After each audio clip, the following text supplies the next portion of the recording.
ગત 25 તારીખે રાજકોટમાં અસમ્ય ઘટના, ખૂબ દુઃખદાયી ઘટના. આપણે ભગવાનને પ્રાર્થના કરીએ કે આ ઘટનામાં જેણે પોતાના સ્વજનો વાલાસોયો ગુમાવ્યા છે એમાં હું દુઃખની લાગણી અનુભવું છું. આગામી દિવસોમાં રાજકોટમાં આવી કોઈ ઘટના ન બને એવી પણ હું ભગવાનને પ્રાર્થના કરું છું. 25 તારીખે જ્યારે બનાવ બન્યો ત્યારે પંજાબ મુકામે હું હતો. 27 તારીખે મારે રાજકોટ આવવાનું થયું. ત્યારે એ જે રીતે મારા વિસ્તારમાં માધવ પાર્કમાં જે 3 લોકોના સ્વજનો ગુમાવ્યા હતા, એટલે મારા સાથી મિત્ર પુષ્કરભાઈને વાત કરીને એને લોકોને ત્યાંથી જ મેં કીધું હતું ને એ લોકો એના ઘરે પણ જઈ આવ્યા હતા. અને સ્વાભાવિક રીતે આ ઘટના માટે સરકારે ખૂબ ગંભીર નોંધ લીધી છે. અને મુખ્યમંત્રી શ્રી, ગૃહમંત્રી શ્રી હર્ષભાઈ સંઘવી સેમ ડે રાજકોટ આવી ગયા હતા. મુખ્યમંત્રી શ્રી પણ સવારે આવી ગયા હતા. સુભાષ ત્રિવેદી સાહેબની અધ્યક્ષતાને એક સીટની રચના કરવામાં આવી છે. આમાં જે પણ કોઈ જવાબદાર હશે એની ઉપર પગલાં લેવાવા જ જોઈએ, આવી પણ મારી લાગણી છે. કારણ કે પોતાના સ્વજનો જેણે ગુમાવ્યા છે એની ઉપર શું વર્તી હોય એ તો એ જ જાણતા હોય. ત્યારે આમાં સરકાર એ ખૂબ ગંભીર છે અને આવતા દિવસોમાં પણ આમાં જેની જેની જવાબદારી આવતી હોય એ બધા કસૂરવારોને સજા થવી જોઈએ.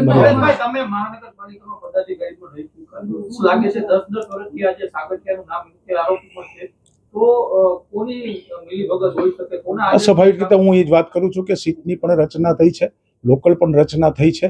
અને સ્વાભાવિક રીતે અત્યારે જે રીતે ચાલે છે અને મીડિયા એ પણ અત્યારે રાજકોટનું મીડિયા એ પણ અત્યારે સ્વાભાવિક રીતે જે રીતે સિસ્ટમથી ચાલે છે, કોઈ કસૂરવારો આમાં છૂટવાના નથી. એ 100%ની વાત છે.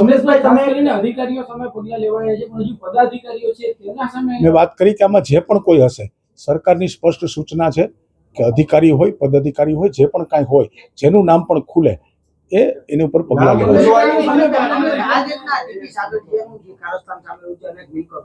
આપ ત્યાં રહી ચૂક્યા છો આરએમસીમાં, 10 વર્ષથી એમનું રાજ હતું. આને કઈ રીતે જોઈ રહ્યા છો? આવા એક ભ્રષ્ટ અધિકારીને કઈ રીતે જોઈ રહ્યા છો? સ્વાભાવિક રીતે જ્યારે ખુલ્યું છે ત્યારે સ્વાભાવિક રીતે, અને કોઈ પણ કુદરત છે ક્યારેય પણ છૂટતી નથી. તમે આજે કરેલું કામ કદાચ તમને એવું લાગતું હોય કે કોઈને ખબર નથી, પરંતુ ઉપરવાળાને આ બધી હોય છે અને ઉપર એનો હિસાબ થતો હોય છે. યોગ્ય સમયે યોગ્ય સજાઓ મળતી હોય છે, જે આપણે જોઈ રહ્યા છીએ. કમલેશભાઈ મીરાણી છે. કમલેશભાઈ મીરાણી એક પ્રતિષ્ઠિત રાજકોટના વ્યક્તિ છે. 7 વર્ષ શહેર ભાજપ પ્રમુખ હતા. તમારું નામ આમાં ચર્ચામાં આવી રહ્યું છે કે કમલેશભાઈ મીરાણી. હવે વાત આવી છે એટલે કહી દઉં કે ક્યાંય પણ આ અગ્નિકાંડ વિષયમાં ક્યાંય પણ મારું નામ ખોલે તો હું સ્વાભાવિક તમારી સમક્ષ કહું છું કે હું મારું જાહેર જીવન એ પણ છોડી દઈશ. ક્યારેય પણ જ્યારે 2-3 મીડિયામાં મેં સાંભળ્યું જે જગ્યા મવડી વાવડી વાળી જે વાત છે એમાં ક્યાંય પણ મારું લોકેશન હોય, ક્યાંય પણ કશું હોય તો હું મારું જાહેર જીવન છોડી દેવા તૈયાર છું.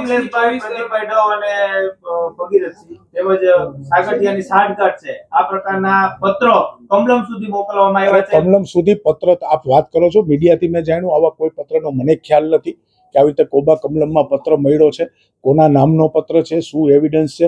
હું મારી વાત કરું છું. મારું નામ જ્યારે આવ્યું છે ત્યારે મારું નામ એમાં કોઈ લખ્યું છે, સ્વાભાવિક રીતે મારું લખે કે અબકડ ગમે એનું લખે, પણ મારું એમાં કોઈ સાબિત થાય તો હું તમારી સમક્ષ કહું છું કે હું મારું જાહેર જીવન છોડી દઈશ. અને આ દુઃખદ ઘટનામાં હું પોતે પણ એક સંવેદનશીલ વ્યક્તિ છું. જ્યારે મને પણ ખબર હોય કે કેટલી કે જેની ઉપર જે વીતી હોય ત્યારે એના કુટુંબને કેટલી તકલીફ પડતી હોય છે, મને ખ્યાલ છે. 2021 થી 24 દરમિયાન આજે આ ટીઆરપી ગેમ ઝોન છે ગેરકાયદેસર રીતે સતત મોટું થતું રહ્યું, એક્સપાન્ડ થતું રહ્યું. ત્યારે પણ જે ટીપીઓ શાખાની રહેમ નજર નીચે એક્સપાન્ડ થતું રહ્યું. એટલે ત્યારના જે સત્તાધીશો છે તેની આમાં સ્વાભાવિક રીતે હું તમને એ જ કહું છું કે જેની જે જવાબદારી ફિક્સ થતી છે ઓથોરાઇઝની, એની ઉપર પગલાં લેવાના છે. સરકાર ખૂબ કડક છે. ભૂપેન્દ્રભાઈ પટેલે પણ સૂચના સ્પષ્ટ આપી છે, આમાં કોઈને છોડવામાં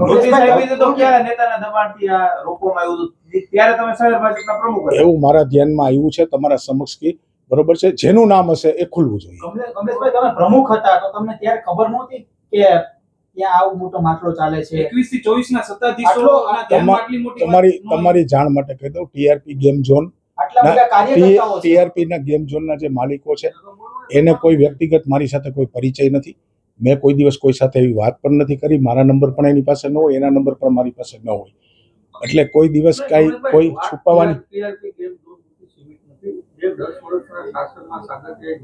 અરે ન હું સ્વાભાવિક છે કે જે ત્રુટિ રહી છે એ ન જ બનવી જોઈએ અને એમાં જે ત્રુટિ રાખનાર લોકોના નામ ખુલે એની ઉપર સજા થવી જોઈએ. સાગઠિયાએ કરોડો રૂપિયા બનાવ્યા એના જ્યારથી ટીપીઓ શાખામાં છે એ સત્તાધીશોને જાણ ન હોય તે વાત કોઈના ગળે ઉતરતી નથી. હવે વાત સાચી છે. હું તમને એ જ કહું છું કે કદાચ આજે કોઈ કામ કર્યું હોય તો તમને એવું લાગતું હોય કોઈ જોતું નથી, પણ કુદરત જોવે છે અને જ્યારે એનો સમય આવે ત્યારે સૌને એ પછી ગમે તે હોય એની ઉપર એને સજા થવી જોઈએ. કમિટીની બેઠક હોય કે જનરલ બોર્ડ હોય તે પહેલા રાજકોટ શહેર ભાજપના પ્રમુખ તરીકે તમારી એક જવાબદારી હતી કે તમે સંકલન કરતા રહો.